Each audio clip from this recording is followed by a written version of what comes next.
63వ కీర్తన మొదటి వచనం. దేవా నా దేవుడవు నీవే, వేకువనే నిన్ను వెతుకుదును. దేవా నా దేవుడవు నీవే, దేవా నా దేవుడవు నీవే, వేకువనే నిన్ను వెదకుదును అని రాసింది కదండి.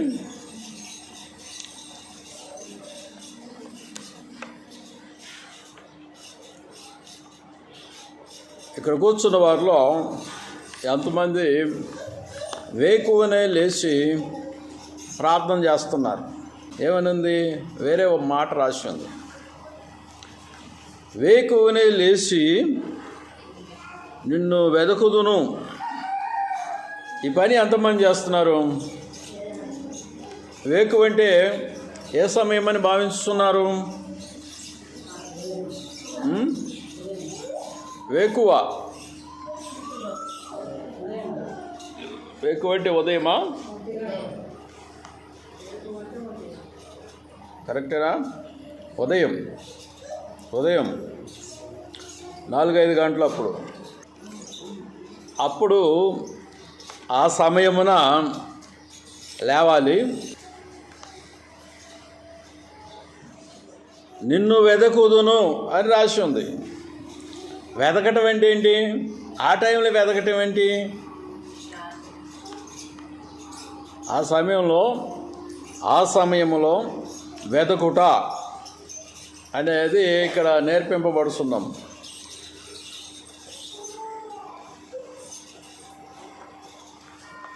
ఎంతమంది లేస్తున్నారు ఆ టైంలో? 4 గంటలు లేచి మోకాళ్ళ మీద ఉండి ప్రార్థన చేయాలి. అలా కాదండి, శరీరం అంతా అపవిత్రమైపోయి ఉండొచ్చునేమో గనుక మేము ఎట్టెదకాలి దేవుణ్ణి అని కొందరి భావం ఉంటుంది కదండి. శరీరము అపవిత్రమైపోతుంది కదా. అపవిత్రం కాదు, నా దృష్టిలో కాదు, దేవుని దృష్టిలో కాదు. రాత్రి అంతా నువ్వు ఎలా గోజాడినా, రాత్రి అంతా ఎలా నిద్రపోయినా, రాత్రి అంతా నువ్వు ఏ కోణంలో ఉన్నా శరీరం అపవిత్రము కాదు. నేను చెప్పింది మీకు అర్థమైపోయి ఉండొచ్చు కదా. అపవిత్రం అవటం అనేది, ఒకే మంచం మీద 2 ఉన్నారు కదా. ఆ 2 ఎవరుంటారు? భార్య భర్త ఉంటారు. ఇంకెవరుంటారు? అది అపవిత్రమని బైబిల్ చెప్పట్లేదు కదా. బైబిల్ ఎక్కడ చెప్పింది? చూపెట్టండి. లేదు. మరి అలాగైతే ఒక భక్తుడు చెబుతున్నాడు, ఈ భక్తుడు చెప్పేదంతా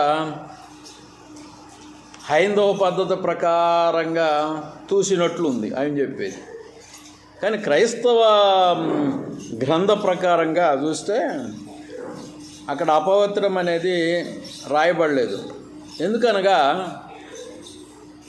బైబిల్ ఏమన్నదంటే, వారు ఒక్క శరీరమై ఉన్నారు. ఒక్క శరీరానికి అపవిత్రం ఎట్లవుతుంది? అది పాపం కాదు కదా, అపవిత్రత నొందటానికి. అర్థం కాలా? అందుకని ప్రార్థనకి మోకాళ్ళ మీద ఉండవచ్చు ఆ టైంలో. ఏ సమయంలో? ప్రార్థనకి మోకాళ్ళ మీద ఉండవచ్చు. శరీరము మైలపడలేదు. అర్థం కదా? అర్థం కాకపోతే మరొకసారి చెప్తాలేండి, ఎప్పుడన్నా టైం వచ్చినప్పుడు కొంచెం విడమర్చి చెప్తా. ఒకళ్ళు వేశ్యా కొంపలో ఉండొచ్చాడు, ఆయనకి ప్రార్థన చేసే అర్హత లేదు. అర్థం కదా? ప్రార్థన చేసే అర్హత లేదు. అటు వెళ్ళింది స్థలం ఎక్కడంటే వేశ్య. అది నన్ను భార్య కాదు కదా, అక్కడ దాన్ని అపవిత్రంగా తీసుకోవచ్చు. ఇక్కడ అపవిత్రత లేదు. మరి ఇక్కడ ఒక్క శరీరం అన్నాడు, అందుకని పాపము లేదు. పాపము లేనప్పుడు అక్కడ మైల లేదు. అలాగైతే పవిత్రత కొరకు ఒకవేళ స్నానం చేయాలనుకున్న ఏదన్నా వాళ్ళకి ఆలోచనలోకి వస్తే చేయవచ్చు, తప్పేం లేదు. పవిత్రత కావాలి, నా శరీరం అంతా అపవిత్రమైపోయింది చెప్పాను కదా. వేశ్య కొంపలో వండినప్పుడు అది అపవిత్రం, సొంత ఇంట్లో తన గృహబంధు ఉన్నప్పుడు అది అపవిత్రం కింద తీసుకొనబడలేదు బైబిల్లో. రక్తాపరాధం కింద తీసుకొనబడదు. ఎట్లా తీసుకొనబడుతుంది? ఏ వాక్య ప్రకారం తీసుకొనబడుతుంది? లేదు. కనుక ప్రార్థనకి మోకాళ్ళ మీద ఉండవచ్చు. Praise the lord. హల్లెలూయా. నేను హల్లెలూయా చెబితే మీరు కూడా చెబుతున్నారు. దేవునికి స్తోత్రం. హల్లెలూయా. దేవునికి స్తోత్రం. అలాగ రావాల భాష. చూడండి, ఆయన ఏమంటున్నాడంటే వెదకుదును అన్నాడు. వేకువన నేను వెదకుదును, నడిరాత్రుల్లో వెదకుదును, 11 గంటలప్పుడు వెదకుదును, లేదా రాత్రి 7 గంటలప్పుడు వెదకుదును అని రాయబడలేదు ఇక్కడ. వెదకుదును ఎప్పుడు? వేకువన. అందరూ వేకువన లేచి ఏం చేయాలంటే దేవుణ్ణి వెదకాలి. వెదకటం ఏంటి?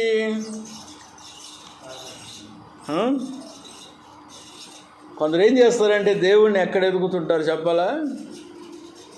గుట్టల్లో ఎదుగుతారు, వెతుక్కుంటూ పోతారు మెట్ల మీద. అవునా? కొండల మీద ఎదుగుతారు దేవుణ్ణి. కొందరేమో చెట్లలో వెతుకుతున్నారు. వాళ్ళకి ఆత్మశాంతి లేదు, అందుకని వెతుక్కుంటూ పోతున్నారు.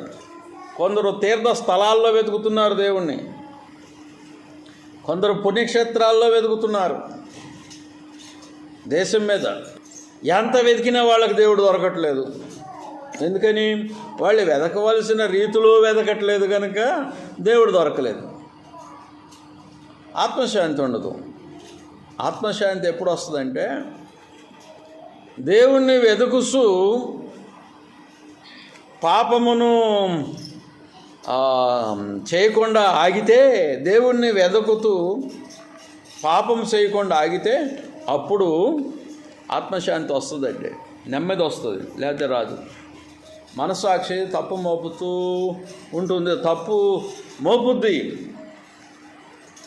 పాపం చేస్తూ దేవుణ్ణి వెతికితే మనస్సాక్షి బరువుగా ఉంటుంది, ప్రార్థన రాదు, ప్రార్థన చేయబుద్ధి కాదు. చూడండి, దేవుణ్ణి వెతకటము, తెల్లవారుజామున దేవుణ్ణి వెతకమని ఇక్కడ వాక్యం రాసింది. వెతికితే ఆయన దొరుకుతాడని క్రొత్త నిబంధనలో ఉంటుంది. వెతికిన ఏడల ఆయన దొరుకుతాడు. వెతకనోడికి ఏది దొరకదు. దేవుడు దొరుకుతాడు, మాట్లాడతాడు. ఇవాళ నేనేం చేశానంటే ఒళ్ళంతా భారముగా నిద్రతో ఉన్నది కదా, ఈ శరీరం అంతా మత్తుతో ఉంది.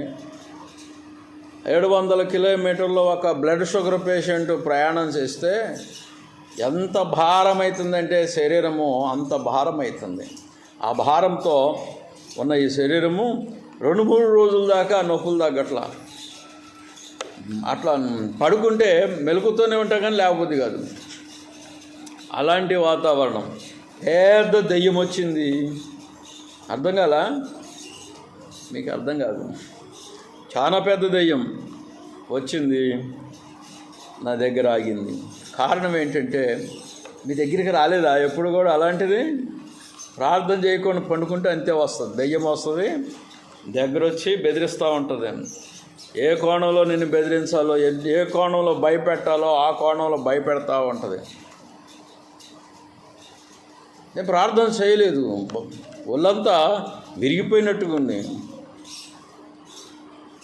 ఒకసారి బ్లడ్ షుగర్ వల్ల కళ్ళు తిరుగుతున్నాయి. మొన్న స్టేజ్ మీద కూర్చొని ఉంటేనే ఆకలైంది, నా ప్రాణం అనేది ఎటో తల్లడిల్లుతుంది. నేను లేచిపోతుంటే ఆగండి అంటున్నారు వాళ్ళంతా. దిగబోక స్టేజ్ మీద అంటున్నారు. ఈ పిచ్చోళ్ళు ఏమనుకుంటే నాకేం చేసిందని నేను దిగిపోయా. ఎవడి ప్రాణానికి వాడే బాధ్యుడు. నా ప్రాణం పోతే వాళ్ళేం చేస్తారే?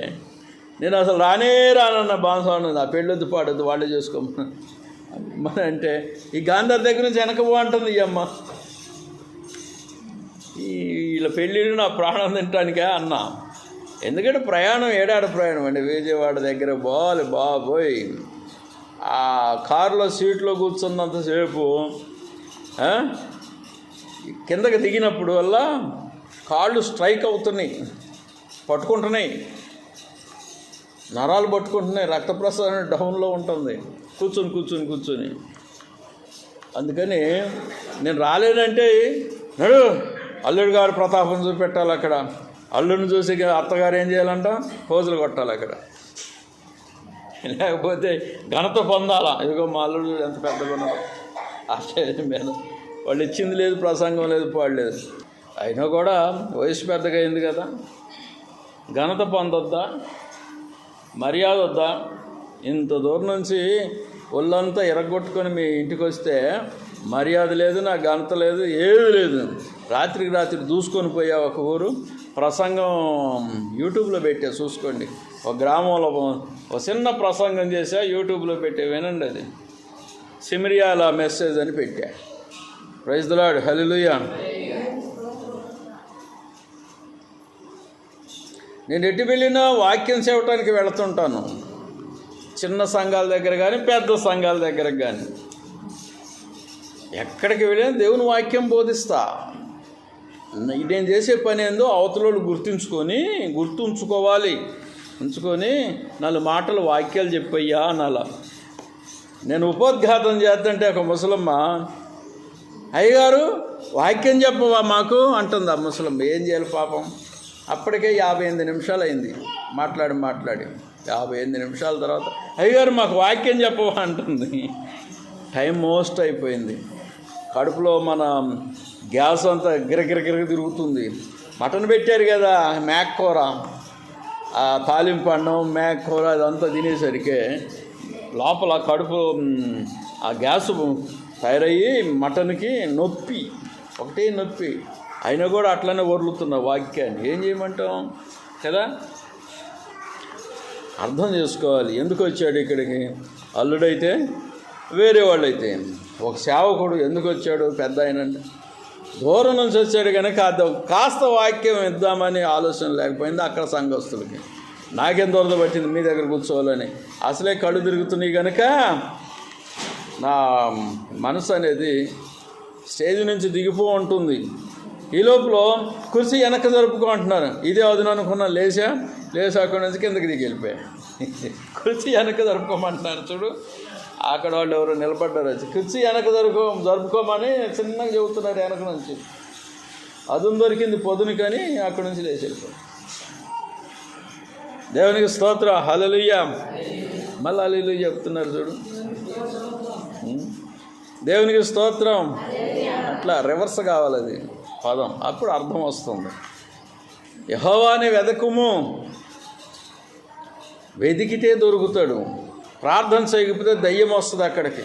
సాతాను వేకువజామున కనీసం 5 నిమిషాలు కూడా ప్రార్థన చేయకపోతే పెద్ద దయ్యం వస్తుంది. దయ్యం వచ్చి శోధిస్తుంది.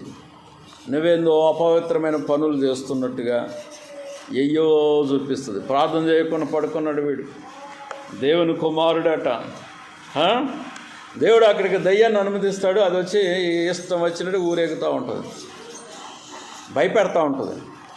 మెలకు వచ్చిందనుకో, రక్తం అన్నామనుకో, అది వెళ్ళిపోద్ది వెంటనే, అక్కడ ఉండదు. ఎందుకంటే ఏదో సైతాన్ వచ్చింది అని చెప్పి తెలుసుకుంటాడు కనుక దాన్ని గద్దిస్తాడు కనుక. సేవకుడు కానీ లేకపోతే విశ్వాసి కానీ ఏం చేయాలంటే వెతకాలి. వెతకటం అంటే మీకు అర్థమవుతుంది కదా. దేవుణ్ణి వెతకటం ఏంటి, ఈ ప్రశ్నకు అర్థం ఏంటి? మళ్ళీ బైబిల్ ఏమంటాడంటే వెదకుడు నేను దొరికేదను అంటాడు. తర్వాత ఇంకోటి ఏమంటాడు, యెహోవా దొరుకు కాలం అందే ఆయన్ని వెదకుడి. ఇది దొరికే కాలము. ఈ సమయం దాటిందనుకో, ఇప్పుడు మీకు ఈ కృపకాలము, ఈ వాక్యం చెప్పబడేది కృపకాలం. ఈ కృపకాలంలో దేవుని వాక్యం బోధించబడుతుంది ప్రపంచం అంతా. ఈ సువార్త మోయబడిందనుకో, ఇక యెహోవా గురించి ప్రచురించరు. అంతా చీకటి అయిపోతుంది, అజ్ఞానం అయిపోతుంది, అంధకారం అయిపోతుంది, ప్రపంచమే అంధకారం అయిపోతుంది. అప్పుడు దేవుని గురించి ప్రకటించబడదు. దొరుకు కాలమందు ఆయన దొరుకుతాడు. దొరుకు కాలమందు ఆయనను వెదకుడి. ఎట్లా వెతకాలి అనేది ప్రశ్న. ఉపవాసం ఉండి వెతికితేనేమో దయ్యాలు పారిపోతున్నాయి కదా. ఉపవాసం ఉండి ప్రార్థన చేస్తే దయ్యాలు పారిపోతుంటాయి. ఎందుకంటే నెత్తి నీటి చేయి పెట్టగానే దయ్యం ఉరుకుతుంది. అర్థం కదా? అది నిందాస్పదమాయను. ఎక్కడుంది ఈ మాట? ఇదే కీర్తనలో 69:10 వాక్యంలో ఉంటుందండి. నిందాస్పదమాయను కదా. ఉపవాసం ఉండి నేను 69 కీర్తన 10 వాక్యంలో ఏమంటాడంటే, ఉపవాసం ఉండి నేను కన్నీరు విడువగా అది నాకు నిందాస్పదమాయను. ఉపవాసం ఉంటే నిందాస్పదం ఏంటి? నేను సేవకు బయలుదేరిన మొదటి దినములలో ఒక ఇంట్లో నాకు అన్నం పెట్టల, ఆకలేస్తుంది, బాగా ఆకలేస్తుంది. వాళ్ళు ఆ రోజున కోడిని కోస్తున్నారు, కోడి పుంజుని కోస్తున్నారు. కోడి కూర ఉడికేదాకా ఆగండి అయ్య గారు అన్నారు. నేనేమో దారిని పోతూ వాళ్ళ మీటింగ్ దగ్గర ఆగాను. ఆ కోడి పుంజు కోసారు కదా, ఆ కూర ఉడికేదాకా ఆగమన్నారు. ఆకలి బగ్గును దహించుతున్నది, ఆకలి భీకరంగా దహించుతున్నది, ఆకలి భయంకరంగా. అప్పుడు కళ్ళు తిరగట్లేదు. ఆకలి అంత ఆకలైన కూడా ఆ దినములలో కళ్ళు తిరగట్ల. ఇక నాకు కోపం వచ్చింది. అన్నం వండి ఉంది, ఇంత పెట్టి గొడుగారం వేసినా ఎల్లిపాయ కారం వేసినా ఆకలి సమాప్తం అవుతుంది కదా. నీ కోడి కూర ఉడికి కావాలి. ఆకలిని చంపటానికి కారమే రుచి అవుతుంది. ఆకలిని ఆపటానికి కారము రుచిగా ఉంటుంది, చాలా రుచిగా ఉంటుంది. ఎల్లిపాయ కారం, ఏ మామూలు కారం వేసినా కూడా ఆకలి ఆగిపోతుంది. ఆకలిని తట్టుకోలేకపోతున్నానమ్మా అని అంటే కోడి కూర ఉడికేదాకా ఆగమన్నారు వాళ్ళు. ఇక నాకు మీ అన్నం వద్దు అని అలా నిర్ణయించుకున్నాను. ఇక పగలంతా ఉపవాసం ఉన్నానండి. ప్రాణము విసికింది, ఎట్లయినా ఆకలైంది. ఆకలిని ఆపటం మార్గం లేదు, జేబులో పైసలు లేవు ఏదైనా పోయి తిని రావటానికి. అందుకని ఆకలిని ఆపటము వీలు పడలేదు కనుక ఇక కోపం వచ్చి ఆ తింటమే మానేసా పగలంతా. ఏమైందా పొట్టంతా ఆ రోజు ఏమైందంటే అన్నం తీసుకోలేదు, ఆహారం ఇట్లా దమ్ము వస్తుంది. సాయంత్రము 4-3 ఆ ప్రాంతానికి విపరీతమైన దమ్ము వస్తుంది. ఇట్లా ఒక్క పూటకే భయంకరమైన ఎండ. మే నెలలో మరి అది ఏప్రిల్ ఎండో, ఆ ఎండలో తిండి తినకుండా ఉంటే ఇట్లా దమ్ము వస్తుంది. ఆ దమ్ములో సాయంత్రం అయ్యేసరికి నా గ్రామవాసి ఒక ఆమె అదే గ్రామంలో ఉన్నది, అక్కడికి వెళ్ళానండి. నన్ను గుర్తుపట్టి పలానా వారు బాబు అబ్బాయి అని గుర్తుపట్టి ఆమె ఏం చేసిందంటే గ్లాసుడు మజ్జిగ ఇచ్చింది. మజ్జిగ ఆ మజ్జిగ తాగినాను. ఈ దమ్ము కాస్త నెమ్మలించింది. దమ్ముకి రోగం కాదు, తినకపోవటం వలన అట్లా ఆయాసం అయిపోయింది అన్నట్టు ప్రాణం. ఆ సాయంత్రం ఏమైందంటే నన్ను గుర్తుపెట్టిన ఒక ముసలిది ఉంది అక్కడ ఆ మీటింగుల దగ్గర. అయ్యగారు ఈమెకు ప్రార్థన చేయండి అని ఒక్క మాట అన్నది. అంత దూరంలో దగ్గరలో ఆ అమ్మాయి నిలబడింది. నేను ఇంత దూరంలో నిలబడ్డాను. నేను ఇక్కడే ప్రార్థన చేయమన్నప్పుడు ఇట్లా చేయెత్తానండి. చేయెత్తగా నేను ఫెళ్ళు పని ఇట్లా పడిపోయింది. కారణం చెప్తారా? నాకు తెలియదు, ఏం తెలియదు. ప్రార్థన చేయమన్నది, నేను ప్రార్థన చేస్తున్నా, నువ్వు నిలబడమ్మని ప్రార్థన చేస్తున్నా, నేను చేతి ప్రార్థన చేస్తుంటే ఆమె పెళ్ళ మీద ఎల్లెక్కలా పడిపోయింది. కారణం ఏంటంటారు? ఇది ఈ పని నేను కొత్తగా ప్రభు పరిచర్యలోకి వచ్చినప్పుడు జరిగిన ఒక క్రియ. కొత్తగా దేవుని యొక్క సేవకు వచ్చిన కొత్తలో జరిగిన క్రియ ఇది. నాలో ఏమి శక్తి ప్రవేశించింది, నాలో ఏం జరిగింది మార్పు? నేను మా గ్రామంలో నా ఇంట్లో ఉన్నప్పుడు నేను ఎవరికీ ప్రార్థన చేయలేదు. అయినను ఆ దినములలో విశ్వాసిగా ఒక చర్చికి వెళుతున్నప్పుడు ఇలాంటి క్రియ జరగలేదు. కానీ ఇప్పుడు ఏం జరిగింది? ఆ వ్యక్తి పెళ్ళుని అటు పడిపోవటానికి కారణం ఏంటి? మీకు ఇచ్చా, క్లూ ఇచ్చా, వాక్యాన్ని ఇచ్చా. ఇప్పుడు 69వ కీర్తన 10వ వాక్యాన్ని ఇచ్చా మీకు. ఆ వాక్యంలో ఏం రాసి ఉంది చూడండి, మరొకసారి చదవండి. మీరు ఆన్సర్ చెప్పగలరు. ఆ దినమున కన్నీరు నేను విడవలేదు. కానీ ఏం జరిగింది ఆ రోజు? ఇక్కడ వాక్యం చదవండి. వాక్యం యొక్క మర్మము, వాక్యం యొక్క శక్తి ఏంటో మనకి ఇక్కడ ఇవ్వబడింది. వాక్యములో ఏం చెప్పబడింది అక్కడ? ఇంత చక్కగా వాక్యము మీకు వివరించిన అర్థం కావట్లేదంటే ఎట్లాగా? ఏమన్నాడు అక్కడ వాక్యము? ఉపవాసం అండి. ఉపవాసం యొక్క శక్తి అది. పగలంతా నేను ఉండిన ఉపవాసం యొక్క శక్తి. అన్ని దినాలు మీటింగుల స్థలంలో అన్ని దినాలు నన్ను గుర్తుపట్టినటువంటి పెద్ద పెద్ద అయ్యగారులు వెంటనే వాక్యం చెప్పమని నాకు ఇచ్చారండి. ఈ క్రియ చూసి ఇప్పుడు ఈ పని జరిగింది కదా అక్కడ, దేవుని పని, ఆ యొక్క ప్రభావవంతమైన క్రియ చూసి ఒక దురాత్మ బట్టిన ఇట్లా చేతి ప్రార్థన చేయగా పడిపోవటం చూసి వాక్యం చెప్పమన్నారు. వాక్యం ఇచ్చారు. ఏదో నాకు వచ్చింది, ఏదో ఆ దినాన్ని చెప్పాను. మీకు ఇప్పుడు ఒక మర్మం చెప్తున్నాను. ఉపవాసం ఉండి ప్రార్థించిన ఎడల ఆ క్రియ జరుగుతుంది.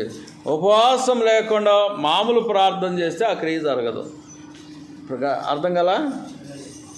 ఇంకా దానికి బలం ఇంకా ఎక్కువ రావాలంటే కన్నీరు విడిసి ప్రార్థించగా, దీన్ని మంత్రక్రియ అంటారా? దేన్ని?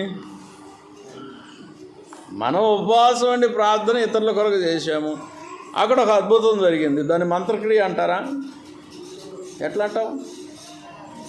నీవు నీ శరీరాన్ని ఖర్చు చేశావు, అక్కడేదో దేవుని శక్తి ప్రత్యక్షమైంది, దైవశక్తి, అక్కడ దయ్యం బారిపోయింది, దాన్ని మంత్రక్రియ అని ఎట్లా అంటావు? నేను ఈ ప్రాంతంలో అడుగుపెట్టేసరికి అలాంటి నిందలు మాపటం ప్రారంభించారు కొన్ని గ్రామాల్లో. ఈ బుద్ధి తక్కువ వాళ్ళకి తెలియదు అది మర్మం. వాళ్ళు ఉపవాసం ఉండరు, ఆ శక్తి అనుభవించరు, ఆ శక్తిని ఇతరులకు రిలీజ్ చేయరు. అది మంత్రక్రియ కింద వీళ్ళకి గ్రాహ్యం అవుతున్నది. అంటే వాళ్ళకి మంత్రాల గురించి తెలుసు, మాంత్రికుల గురించి తెలుసు కనుక ఆ పనులు చూశారు కనుక వారు వాటిని గురించి ప్రస్తావించుతున్నారు. ఇది దైవశక్తి. ఎన్నడను ఉపవాసం ఉండి ప్రార్థన చేసినావా? ఒక దేవుని కార్యాన్ని జరిగించావా? ఎక్కడన్నా మీ గ్రామాల్లో ఎక్కడన్నా నీ ద్వారా ఒక క్రియ ప్రత్యక్షమైందా? ఒక అద్భుతం జరిగిందా? అలాగైతే ఇది దేవుని శక్తిని గ్రహిస్తారు. అట్లాంటి వారు నిందలు మప్పేవాడు. నిందాస్పదమైన ఉపవాసం అంటే నిందాస్పదం ఎట్టవుతుంది? నిందలేసేవాళ్ళు ఉన్నారు ఈ ప్రాంతాల్లో. నేను ఉపవాసం అంటే నిందలేశారు అనేకులు. ఉపవాసం నేను అన్నం తినకుండా పండుకుంటే నిందలేశారు బ్రదర్. అదేం రోగం అర్థం కాలేదు. గనుక దేవునికి స్తోత్రములు. ఇక్కడ దేవుని వాక్యం ఏమన్నాడంటే, వేకువన లేచి దేవుణ్ణి వెదకాలి. నేను ఇదే వేకువన కుర్చీలో కూర్చున్నాను, ప్రార్థన చేస్తున్నాను, ప్రార్థన చేసి డైరీలో టయాన్ని రాస్తున్నాను. తెల్లవారుజామున వేకువన దేవుణ్ణి వెతికి రాత్రంతా దేవుణ్ణి వెతికాను. అదే రాత్రి కదా, అంతకుముందు 4 రాత్రులు వెతికాను ఇంకా దేవుణ్ణి. తెల్లవార్లు రాత్రంతా 5 రాత్రులు వెతికి పగలు అంతా 5 పగళ్ళు వెతికి ఏడ్చి కన్నీరు విడువుగా ఉపవాసం ఉండగా అలా ప్రార్థన చేస్తూ ఉండగా 5వ దినమున 7 దినాలు ఉండాలనుకున్న 2 దినాలు నా వల్ల కాలేదు. శక్తి సరిపోవట్లేదు, బలం సరిపోవట్లేదు. 5వ దినమున కుర్చీలో కూర్చొని టైం రాస్తున్నప్పుడు అగ్ని ఆకాశం నుంచి దిగొస్తుందండి. నేను కళ్ళతో చూడలేదు, నా మీద పడింది అగ్ని. నిప్పులు పడ్డాయి. ఆ నిప్పులు, ఈ పొయ్యిలో నిప్పులు కనుక ఈ చేయిని కాలుస్తుంటే నొప్పి కలుగుద్ది కదా, అలాగ లేదు. ఆ నిప్పు పైనుంచి దిగి వచ్చిన నిప్పు అలా లేదు. ఎలా ఉందంటే హాయిగా ఉంది, చాలా ప్రశాంతంగా ఉంది. ఆ నిప్పు వచ్చి నెత్తి మీద పడింది. సర్ర నాకు తెలుస్తుంది అది ఎలాగా నిప్పు అనేది ఇట్లా దిగుతుందో కిందకి, నెత్తి నుంచి పాదం దాకా ఆగిపోయింది. అప్పుడు మిక్కిలి ప్రశాంతకరమైన వాతావరణం కానొస్తుంది. ప్రపంచంలో నేను ఎప్పుడు అలాంటి వాతావరణాన్ని చూడలేదు. అలాంటి పీస్ఫుల్ వాతావరణంలో స్వరాలు వస్తున్నాయి. ఏమో స్వరం వినపడుతుంది. కొంత టైం అయిపోయిన తర్వాత లేచి కాళ్ళు పైకి పెట్టాను గోడకి, ఈ బాడీ అంతా నేల మీద పెట్టాను, ఎల్లికలు పడుకున్నాను. ఈ శరీరం అనేది ఓపట్లేదు, సొక్కి సోలి సొమ్మసిల్లిపోయింది శరీరం. ప్రార్థనలో వెతుకుట, దేవుణ్ణి వెతుకుట. వచ్చాడు ఆయన అంటారా? వచ్చాడంటారా? ప్రభు వచ్చాడా వెతికితే?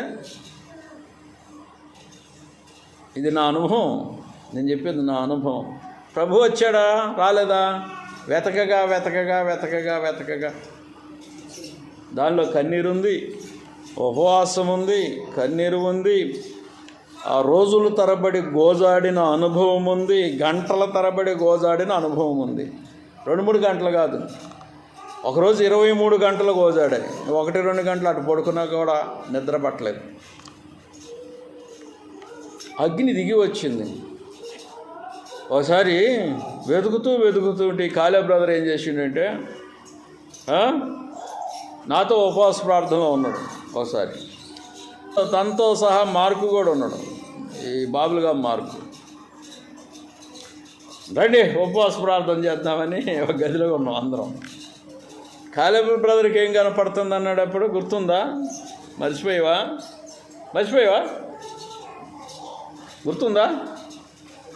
గుర్తుందా?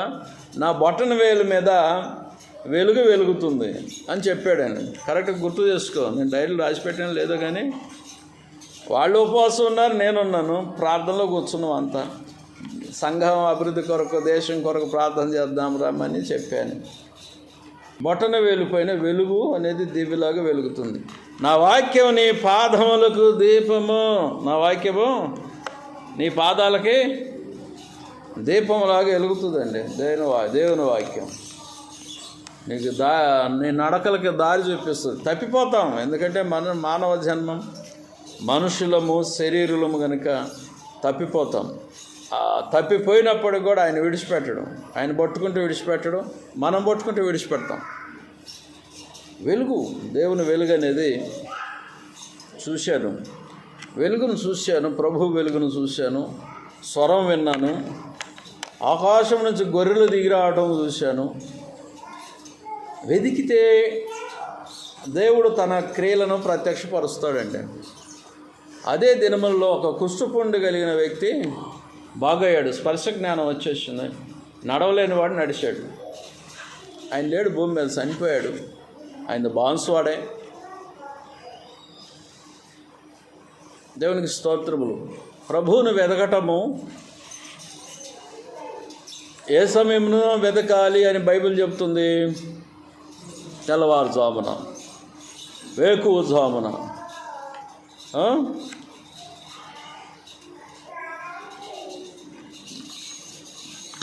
వేకువన నేను ఆయన్ను వెతికినప్పుడు ఆయన నాకు దొరికెను. వేకువన నేను వెతుకుదును, దావీదు అంటున్నాడు, నేను వేకువన వెతుకుదును. నేను ఈ ప్రసంగం ఎందుకు చెప్తున్నాను అంటాను, ఈ మాట ఎందుకు చెప్తున్నాను, ఈ విధముగా ఎందుకు చెప్తున్నాను? రక్షణ పొందిన వాళ్ళు అందరూ వెతకండి. బాప్తిస్మంలోకి వచ్చేటప్పుడు ఉత్సాహంగా వస్తాం, మహాభక్తులు అయిపోతాం. ఆ టైం దాటిన తర్వాత, బాప్తిస్మం పొందిన తర్వాత నాకంటే మించిన భక్తుడు లేడన్నట్టుగా మారిపోతాం. కొంతకాలం అయిన తర్వాత చల్లబడి ఆ చర్చికే సరిగ్గా రాకుండా ఆగిపోతాం. వాక్యం వినటం కూడా బద్దకిస్తారు, దేవుని మాటలు వినటానికి బద్దకిస్తారు. ఉన్న ఆ మంట చివరి దాకా ఉండాలి, భూమి మీద నుంచి దేవుని దగ్గరికి వెళ్ళేదాకా ఉండాలి. వాక్యం మనకు బోధించుతున్నది, వెతుకుతూనే ఉండాలి. ప్రభు రోజు దొరుకుతాడండి, ప్రతిరోజు దొరుకుతాడు. ప్రభు రోజు దొరుకుతాడు. యెహోవా దొరుకు కాలమందే ఆయనను వెదకుడి. దేవునికి స్తోత్రం.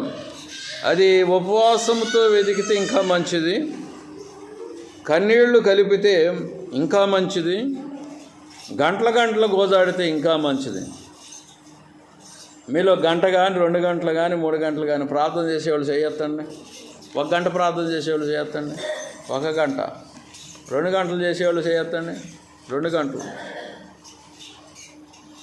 2 గంటలు లేవంటే ఇక 3 గంటలు లేదన్నట్టు, 3 గంటలు లేవు అన్నట్టు. మరి ప్రార్థన చేయకపోతే ఎలా వెతుకుతావు? ప్రార్థనతోనే వెతికేది.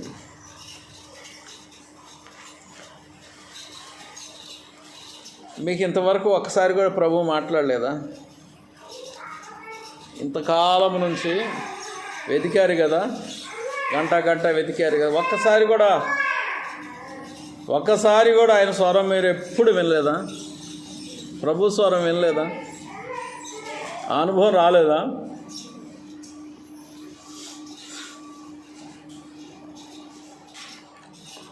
ఇప్పుడు చేసి చూడండి ఆ పని. వెతికి ఆయన స్వరం విని చూడండి. స్వరము వినాలంటే నిప్పులు దిగాల్సిందే. అమ్మో, నిప్పులు దిగితే కాలిపోద్ది, వల్లంతా మసి అయిపోద్ది, బూడిదైపోద్ది, అలాంటి భావన రాకూడదు. అది జరగదు. అది మనం లేసుకెళ్ళి ఈ అగ్నిగుండంలో వేస్తే ఇక్కడ ఉంటాయి చూడండి ఫ్యాక్టరీలో అగ్నిగుండాలు, ఆ గుండంలో ఈ శరీరాన్ని ఎత్తి పడేశారనుకో, అది కాలి ఎముకలతో సహా కాలి బూడిదైపోతుంది. కానీ ప్రభు అగ్నిలో మునిగినామనుకో శరీరం బూడిద కాదు. అక్కడ పొద ఉంది చూసావా, మోషే దర్శనంలో పొద కాలుతుంది కానీ బూడిద కావట్లా. ఇదేం విచిత్రమని మోషే దాని దగ్గరకు పోయి తేరిపార చూసిను, అప్పుడు అందులో స్వరం వినను. అది జరుగుద్ది. వెతకాలి. శరీరము దైవాగ్నితో దహించబడుతుంది కానీ, దైవాగ్నితో నింపబడుతుంది కానీ, శరీరమునకు ఈ చెవులకు స్వరాలు వస్తాయి. నువ్వు అడిగిన దానికి జవాబు వస్తుంది, ఆన్సర్ వస్తుంది.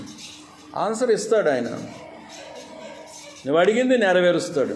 కానీ ఒక్కటి జరిగించడు. పాపమును అడిగినావు అనుకో, పాపపు కోరిక నెరవేరాలని అడిగినావు అనుకో, పెద్ద దయ్యం వచ్చి కూర్చుంటుంది. ఆయన రాడాడికి.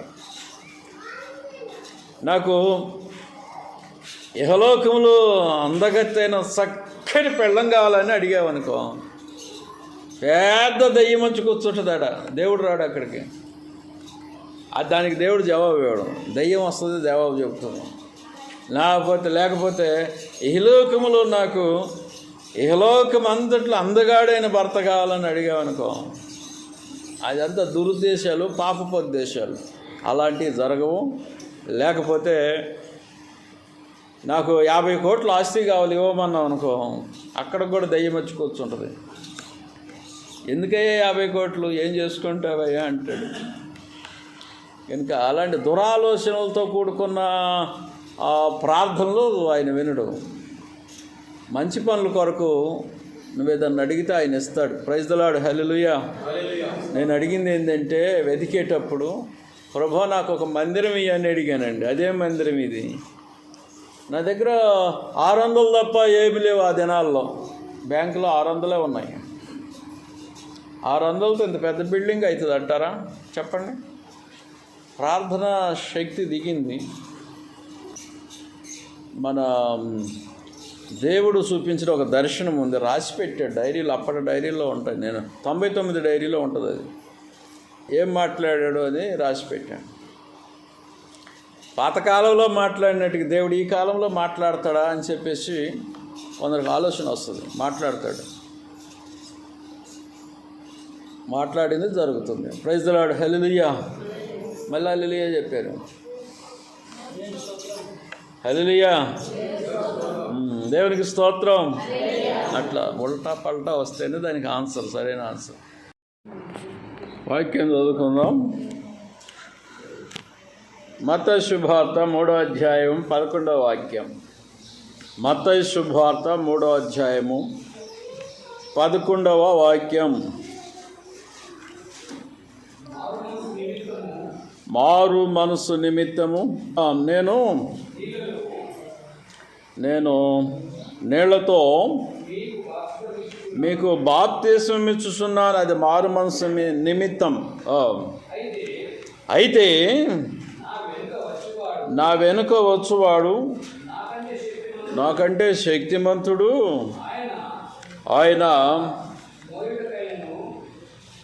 ఆయన చెప్పులు మోయుటకైనను నేను పాత్రుడను కాను. ఆయన పరిశుద్ధాత్మలోను అగ్నితోను మీకు బాప్తిస్మమిచ్చును అని రాసి ఉంది. పరిశుద్ధాత్మలోను అనండి, అగ్నితోను బాప్తిస్మమిచ్చును. నిప్పులతో ఎవరైనా బాప్తిస్మం ఇస్తారా? అది యేసు ప్రభువారు చేసే క్రియ. అది ఇది ఈ ప్రపంచంలో ఏ సంఘంలో జరిగిందో ఆ సంఘం ఎత్తబడుతుందండి. నేటి కాలంలో కూడా ఒక వ్యక్తి నీటి బాప్తిస్మం పొందుతున్నాడు. అట్టి వ్యక్తి యేసు ప్రభు ఇచ్చే అగ్ని బాప్తిస్మమును పొందాలి. నీటి బాప్తిస్మం ఒక వ్యక్తి పొందినప్పుడు యోహాను వలన, అగ్ని బాప్తిస్మము యేసు ఇచ్చుట వలన పొందవలెను. ఇది ఇక్కడ చెప్పబడిన విషయం వాక్యంలో. అలాగైతే నిప్పులతో ముంచెత్తాడని చెప్పానా? నిప్పులతో ముంచెత్తుట, నిప్పులలో ముంచెత్తుట. ఇది ఎట్టా నీకు తెలుస్తుంది యేసు ఇచ్చే బాప్తిస్మము అనేది? అంటే నేను ఎలా పొందానో మీకు తెలియజేశాను. ప్రతి ఒక్కరు పొందవలసిందే. అయ్యా, పాస్టర్ నాకు నీళ్ల బాప్తిస్మం ఇచ్చాడు, అయితే నువ్వు నాకు అగ్ని బాప్తిస్మం ఇయ్యి అని మీరు అడగాలి. అది అగ్ని బాప్తిస్మము జరిగే వరకు గోజాడాలండి, లేకపోతే రాదు. అగ్నిలో ఆయన బాప్తిస్మం ఇవ్వటకు మార్గము ఉండదు. ఎప్పుడైతే ఆయన అగ్నితో బాప్తిస్మము ఇస్తాడో అప్పుడు ఆయన మాట్లాడటం జరుగుద్ది. మాట్లాడే దేవుడు కనుక జీవము కలిగిన దేవుడు, ప్రాణమున్న దేవుడు అని పేరు ఆయనకి. మాటలాడని వాటిని పూజింపకూడదని బైబిల్ చెబుతుంది.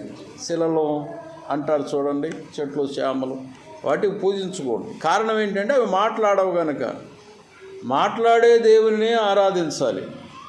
ఈయన మాట్లాడతాడా లేడా అని తెలుసుకొనవలనంటే ప్రయత్నం చెయ్యి, కొంత సాధనం చెయ్యి. శరీరాన్నేమి సిలువ వేయవలసిన అవసరం ఏమీ లేదు. ఉపవాసం ఉండి ప్రార్థించు, ఆయన క్రియ చేస్తాడు. ఆయన ఇచ్చేదాకా గోజాడు కదా, ఒకసారి గోజాడు కదా, ఒక 4 దినాలో 3 దినాలో గోజాడి చూడు, తెలుసుద్ది కదా. నిప్పులు వస్తాయా రావా, నీ పైన అగ్ని గుమ్మరించబడుతుందా లేదా తెలుస్తుంది. ప్రార్థించి చూడు కదా. అప్పటిదాకా నీలో ఉద్యోగం రావటం కష్టమే. నువ్వు ఇట్లా ఫ్లై అయ్యి సువార్త అందించాలి దేశం మీదకి అనేది దేవుని ఉద్దేశం. ఆ అగ్ని అనేది నిన్ను ఎప్పుడైతే దహిస్తుందో అప్పుడు నీకేమవుతుందంటే ఇలాగ వెళ్ళిపోయి వాక్యం అందించాలనే ఆలోచనలు వస్తాయండి. అనేకుల్ని ఈ అనుభవంలోకి దింపాలని. చాలా సంఘాలకి, ప్రపంచం మీద ఉన్న సంఘాలకి ఈ అగ్ని బాప్తిస్మము అనుభవము లేదు. అలాంటి వారు ఎత్తబడేది కూడా నమ్మకం తక్కువే. అగ్నితో బాప్తిస్మం జరగాలని ప్రభు అంటున్నాడు. అపోస్తుల కార్యములు 1వ అధ్యాయము 4వ వాక్యంలో రాయబడి ఉన్నది. ఆయన వారిని కలుసుకొని ఇలాగూ ఆజ్ఞాపించును, మీరు యెరూషలేము నుండి వెళ్ళక నా వలన వినిన తండ్రి యొక్క వాగ్దానం కొరకు కనిపెట్టుడి అన్నాడు. ఇక్కడ ఏం జరిగింది? యోహాను నీళ్లతో బాప్తిస్మం ఇచ్చును కానీ కొద్ది దినములలోగా మీరు పరిశుద్ధాత్మలో బాప్తిస్మం పొందెదరనెను. కొందరు తర్కం ఏంటంటే ఈ యొక్క అగ్ని బాప్తిస్మము ఈ ఆదికాలపు శిష్యులకు మాత్రమే తగినది, నేటి కాలపు శిష్యులకు అవసరం లేదు అన్నట్టు ఉన్నారు. ఆదికాలం శిష్యులు మాత్రమే నీళ్ల బాప్తిస్మం పొందితే సరిపోతుంది, వాళ్ళు మాత్రమే అగ్ని బాప్తిస్మం పొందితే సరిపోతుంది. నేటి కాలంలో వాళ్ళు పొందినట్టుగా నీళ్ల బాప్తిస్మం పొందు నీవు, వాళ్ళు పొందినట్టుగా అగ్ని బాప్తిస్మం ఎందుకు పొందవు అంటున్నాను నేను. ఈ ప్రపంచ క్రైస్తవ్యాన్ని సేవకులను కూడా ప్రశ్న వేస్తున్నాను. వాళ్ళు నీళ్ల బాప్తిస్మం పొందారు, అగ్ని బాప్తిస్మం కూడా పొందారు వ్యక్తిగతంగా. నీవు వాళ్ళ వలె నీళ్ల బాప్తిస్మం పొందితివి, కానీ అగ్ని బాప్తిస్మం నువ్వెందుకు పొందవు? నువ్వు పొందకపోతే వాళ్ళ వలె ఎలా అవుతావు? అందుకని సేవకుడా, ఓ విశ్వాసి, ఈ అగ్ని బాప్తిస్మం నీలో జరగని ఎడల నువ్వు తప్పక పొందవలసిందే. పొందని ఎడల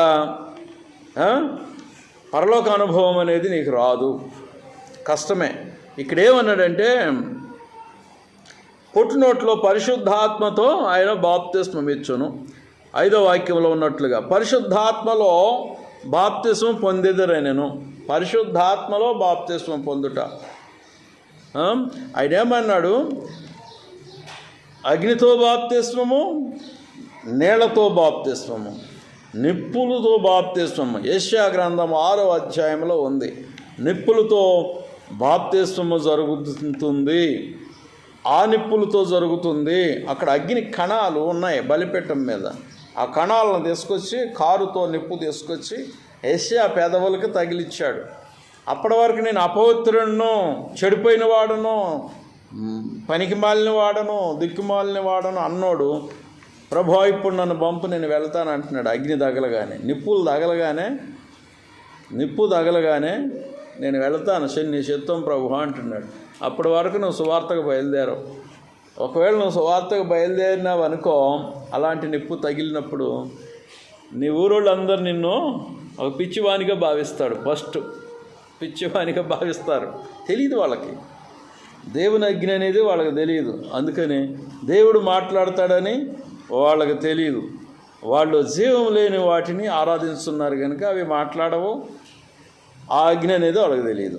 కనుక దేవుని యొక్క వాక్యంలో మనకు బోధిస్తున్నది ఏంటంటే, అగ్ని బాప్తిస్మము ఈ అనుభవంలోకి రావాలి. నిప్పులు బాప్తిస్మము, కారుతో తీయబడిన నిప్పు కణాలు, దైవాగ్ని కణాలు ప్రతి ఒక్కరికి తగలాల్సిందే. దాన్ని పొందుటకు గాను వాళ్ళు ఏం చేశారంటే, తర్వాత ఆయన 3వ వాక్యం, ఆయన శ్రమ పడిన తర్వాత, అసలు కార్యం 1వ అధ్యాయం 3వ వాక్యం, ఆయన శ్రమ పడిన తర్వాత 40 దినముల వరకు వారికి అగపడుసు అన్నాడు. 40 దినముల వరకు వారికి అగపడ్డాడు. ఎవరికి? శిష్యులకి. ఎన్నిసార్లు? 11 సార్లు అని నా భావన. 40 దినాల వరకు ఆశీర్వాదానికి అగపడ్డాడు. తర్వాత ఆయన ఆరోహణమైన దినం మొదలుకొని పెంతెకోస్తు అంటే 50వ దినము వచ్చే వరకు 10 రోజులు వాళ్ళు ఉపవాసం ఉండి మేడగదిలోకి పోయి ప్రార్థన చేశారు అని వాక్యం రాయబడింది. మేడగదిలోకి వెళ్ళారు, ప్రార్థన చేశారు. అప్పుడేం జరిగిందంటే, ఈ అగ్ని బాప్తిస్మము వారికి జరిగినది. అప్పుడు వారు శక్తి నొందిరి అని వాక్యం బోధించుతున్నది. దేవునికి స్తోత్రములు. ఈ వాక్యంలో అది రాయబడింది 2వ అధ్యాయంలో. ఈ అగ్ని బాప్తిస్మము అగ్నితో నింపబడుటయు, అగ్ని బాప్తిస్మము నొందుట అనేది ప్రతి ఒక్కరికి జరగాలి. సేవకునికి జరగాలి, విశ్వాసికి కూడా జరగాలి. దీన్ని వ్యతిరేకిస్తున్నారు చాలా మంది. అది ఆది శిష్యులకి సంబంధం, నేటి కాలపోళ్ళకి వర్తించదు అంటున్నారు చాలా మంది. కానీ వాళ్ళ ఆలోచన ఈ వాక్యానికి వ్యతిరేకం. ఇది జరగాలంటే ప్రతి మనిషి ఏం చేయాలి అది తెలియాలండి ఫస్ట్. ఇది తెలియకనే నేను 7th డేలో ఉన్నప్పుడు, నేను 7th డేలో కొనసాగుతున్న రోజుల్లో ఈ వాక్యాలు చదువుతూనే ఉన్నాను, కానీ నాకేమీ తెలియదు. ఆ కళ్ళు విప్పబడలేదు, మనోనేత్రాలు విప్పబడలేదు ఈ వాక్యాన్ని గ్రహించడానికి. ఒక సంఘంలో కొనసాగుతున్నావు, ఆ సంఘపోళ్ళకు అనుభవం ఉండదు గనుక వాళ్ళు చెప్పరు. ఈ అగ్నితో నింపబడిన అనుభవం ఉంటుందో, ఏ సంఘానికి ఉంటుందో వాళ్ళు బోధిస్తారు ఇటు విషయాన్ని. ఇది లోతైన అనుభవము, పరలోకానికి సంబంధించిన అనుభవము అది. అయితే ఇది జరగాలంటే ఏం చేయాలి? వారు మేడగదిలో 10 దినములు ప్రార్థించుచుండిరి, ఉపవసించుచు ప్రార్థించుచుండిరి అని ఉంది. 10 దినాలు 40వ దినం మొదలుకొని 50వ దినం వరకు ప్రార్థించగా అగ్ని వారిపైన పడి జాలలుగా విభాగింపబడి ఆ శిష్యులను నింపగా వాక్శక్తి నొసగిన కొలది వారు భాషలతో మాట్లాడుచుండిరని అక్కడ రాయబడిందండి. అపోస్తుల కార్యములు 2వ అధ్యాయంలో. ఈ క్రియ చేయటానికి వాళ్ళు 10 రోజులు శ్రమ పడ్డారు. తిండి తిప్పలు మానేసి మేడగదిలో 10 రోజులు. ఈ క్రియ జరగాలంటే మనం ఏం చేయాలి? వాళ్ళు 10 రోజులు శ్రమ పడ్డారు, తిండి తిప్పలు మానేసి దేవుని కొరకు ఉపవాసించి అగ్నితో బాప్తిస్వం పొందేదాకా వెయిటింగ్లో ఉన్నారు. మరి నువ్వేం చేయాలి? ఈ అగ్నితో నింపబడవాలంటే, సేమ్ అనుభవం రావాలంటే నీవు కూడా అలాంటి కనిపెట్టుట అనే విధానంలోకి పోవాలి. నీటి బాప్తిస్వం పొందిన ప్రతి ఒక్కడు అగ్ని బాప్తిస్వం పొందటానికి ముందుకెళ్ళాలి. అగ్ని బాప్తిస్వము యేసు వచ్చి ఇస్తాడండి. మీకు అర్థం కాదా? ఇక యేసు అక్కడికి వచ్చి ఆయన ఇచ్చేది అగ్ని బాప్తిస్వం. యేసే స్వయముగా ఇచ్చున్నది. అది మత్తయి 3:11 వాక్యం రాయబడింది. యేసు స్వయముగా ఇచ్చున్నది. నీళ్ళలోకి తీసిపోయి ఇచ్చేదేమో యోహాను ఇచ్చున్నది. యేసు స్వయముగా నీ దగ్గరికి వచ్చి నిన్ను అగ్నితో ఇట్ట ముంచేస్తాడు, నిప్పుల్లో పరిశుద్ధాత్మ అగ్నిలో ముంచుతాడండి. అది రావాలంటే, అది జరగాలంటే నేను ఒకటి చెప్పేసి చూసారా, ప్రార్థనలో ఉన్నానండి, రాత్రి మగళ్ళు ఏడ్చుకుంటూ ప్రార్థన చేస్తూనే ఉన్నాను, ఇది జరిగింది అన్నాను. ప్రపంచం మీద ఈ అగ్నితో నింపబడటానికి, దైవాగ్నితో దైవాత్మ శక్తితో నింపబడటానికి ప్రపంచం మీద అనేక మంది సేవకులు, విశ్వాసులు అందరూ ఉపవాస ప్రార్థనలో గడిపిన వాళ్ళేనండి. పొందిన వాళ్ళంతా ఉపవాస ప్రార్థనలో గడిపిన వాళ్ళు. ఈ వాక్యాలు ఏమైనా అర్థమవుతున్నాయి అంటారా మీకు? వాక్యం ఏమైనా అర్థమవుతుందా? ఏదో నామకార్థ క్రైస్తవ సంఘాల్లో చూసినట్లుగా బలోయ స్వామికి జయ అంతేనా?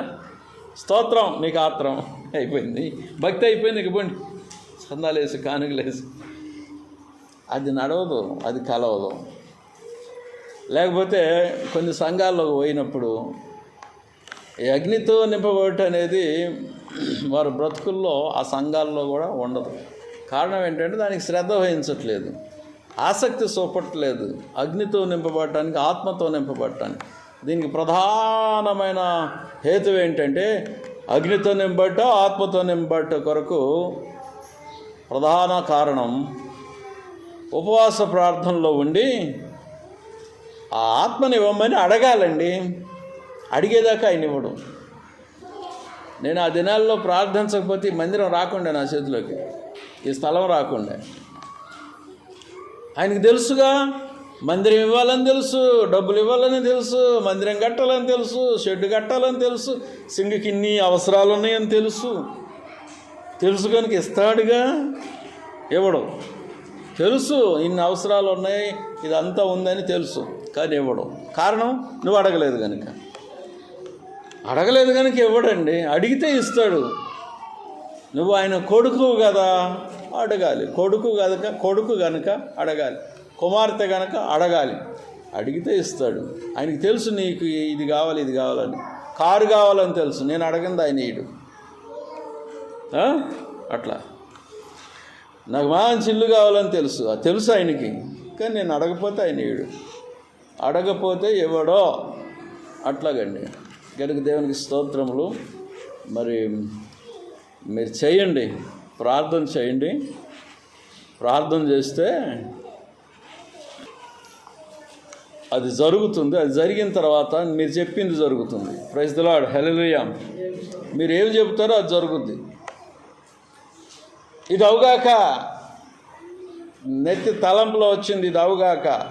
అమ్మాయి, ఈ బంగారంది ఈ పిల్లని మెడలోది పెళ్లి దగ్గర పోగానే ఈ 2 ఉంగరాలు ఉన్నాయి, చిన్న ఉంగరాలు, ఈ చేతికొకటి ఈ చేతికొకటి. ఆ 2 ఉంగరాలు కూడా తీసి దాచిపెట్టుకోండి. ఇంకేమైనా డబ్బులు కనుక ఉంటే ఆ డబ్బులు కూడా జాగ్రత్తగా దాచిపెట్టుకోండి. సాక్ష్యమేమే, ఇక్కడ కామరేట్లో నేను కారు ఎక్కినప్పటి నుంచి చెప్పుకుంటూ పోతున్నా, 3-4 దఫాలు చెప్పుకుంటా.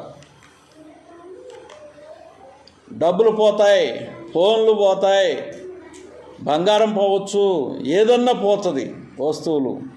ఆ పెళ్లి దగ్గరికి పోతున్నాం, పోతవి అనుకుంటూ పోతున్నా. ఏడు నుంచి చెప్పుకుంటూనే పోతున్నా. ఆడకు పోయేసరికి ఒక ఫోన్ పోయింది. నాకేం తెలుసండి ఫోన్ పోతుంది, లేకపోతే డబ్బులు పోతాయి, బంగారం పోతుంది, నాకు తెలుసా దానియల్ బ్రదర్? నేను మనిషినే, కానీ నాకు ప్రొఫెషన్ ఏం రాలేదు అయిపోతాయి అని చెప్పడానికి. మన దేవుడే నాకు దర్శనం చెప్పలేదు, కళ చెప్పలేదు. కారు ఎక్కినప్పటి నుంచి వీళ్ళకి ఒక జ్ఞానంతో ఆలోచించి చెప్పుకుంటూ పోతారు. జ్ఞానముతో ఆలోచిస్తున్నాను, తెలివితో ఆలోచిస్తున్నాను, ఇది జరుగుతుంది ఇలాంటి స్థలములో అని అలా చెప్పుకుంటూ పోతున్నాను. చెప్పిందే జరిగింది, వీళ్ళకి జాగ్రత్త లేదు. ఈ అమ్మ 3,000 4,000 పోయినాయి. ఎన్నడూ జరగల వాళ్ళ ఇంట్లో, ఏ ఫంక్షన్లో జరగల, ఏ పెళ్ళిలో జరగలేదు. ఇదేమో నాకు నవ్వులాట ఏం లేదు దానిలో. అయిపోయినందుకు నాకేమో నవ్వు రావట్లేదు. కారణం ఏంటంటే సంతోషం కూడా లేదు. నేను చెప్పాను, జరిగింది అంతవరకే. నాకు దేవుడు చెప్పలేదు, కళ చూపెట్టలా, దర్శనం చూపెట్టలా, మాట్లాడలేదు ఇది జరుగుద్ది అనే విషయం. 7 నుంచి చెప్తున్నా, 3-4 దఫాలు చెప్పాను. జాగ్రత్త పెట్టుకోండి. వాళ్ళందరి విషయం కాదు, వీళ్ళ విషయం జాగ్రత్తగా చెప్పుకుంటూ వస్తున్నాం. అయితే మాతో వచ్చిన ఈ అమ్మకు ఒకటి జరిగింది, అక్కడ ఒకడికి ఇంకోటి జరిగింది. ఏంది అది? ఒకడు ఫోన్ పోయింది, స్మార్ట్ ఫోన్, పెద్ద ఫోన్ అట. ఈ అమ్మగారికేమో పైసలు లాస్ అయినాయి. కొట్టేశారు. ఎవరు కొట్టేశారు? ఇవి నాకేట తెలుసు గోదావరి? తెలీదు. నన్ను అడిగితే నేనేం చెప్పాలా? నువ్వు పలికింది జరుగుద్ది, మంచే పలుకు మంచే జరుగుద్ది, చెడే పలుకు చెడు జరుగుద్ది. చెప్తున్నానండి, నాకు తెలీదు ఇది వీళ్ళు జరుగుద్దని. జాగ్రత్త అంటున్నా. అయిపోయింది. కనుక దేవునికి స్తోత్రములు. దేవుని అగ్నితో నింపబడవలెను. మంచి పలుకుతావా, చెడు పలుకుతావా? అది అగ్నితో నింపబడిన వారు ఇట్లా పలికారనుకో, అది అవుతుంది. వాళ్ళు సర్వసాధారణంగా పలకరు, ఆలోచిస్తారు. బాగా ఒక విషయం కాడ ఆలోచన చేస్తారు. బాగా లోతుగా ఆలోచిస్తారు. ఆలోచించి చెప్తారు. ఒకటి అనాలోచనంగా చెప్పారనుకో, జరగకపోవచ్చు.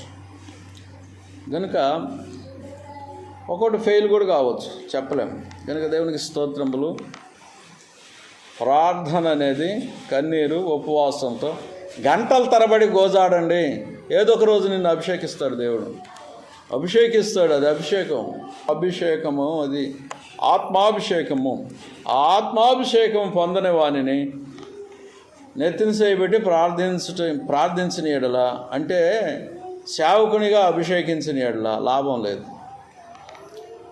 ఆత్మాభిషేకంతో నింపబడిన వ్యక్తికి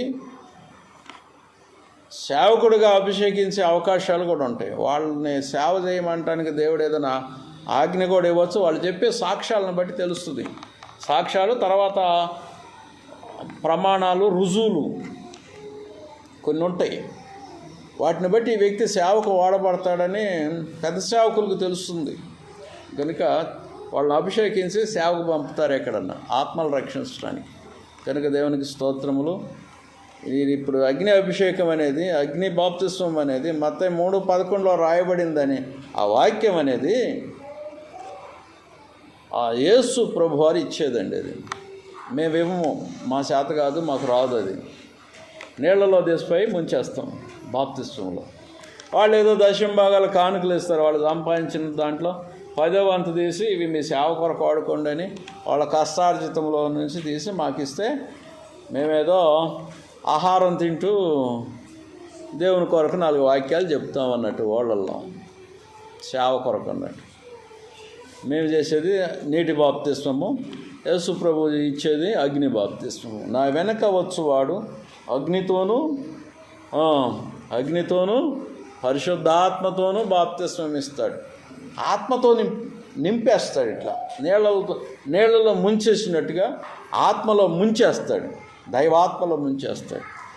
అప్పుడు అన్నీ తెలుస్తాయి, సర్వలోకంలో ఉన్నవన్నీ. అట్టి వ్యక్తికి అన్నీ తెలుస్తాయి, ప్రపంచంలో ఉన్నవన్నీ. దేవుడి వాక్యం ఆశీర్వదించును గాక. ప్రార్థించగలిగిన వారు ప్రార్థించండి.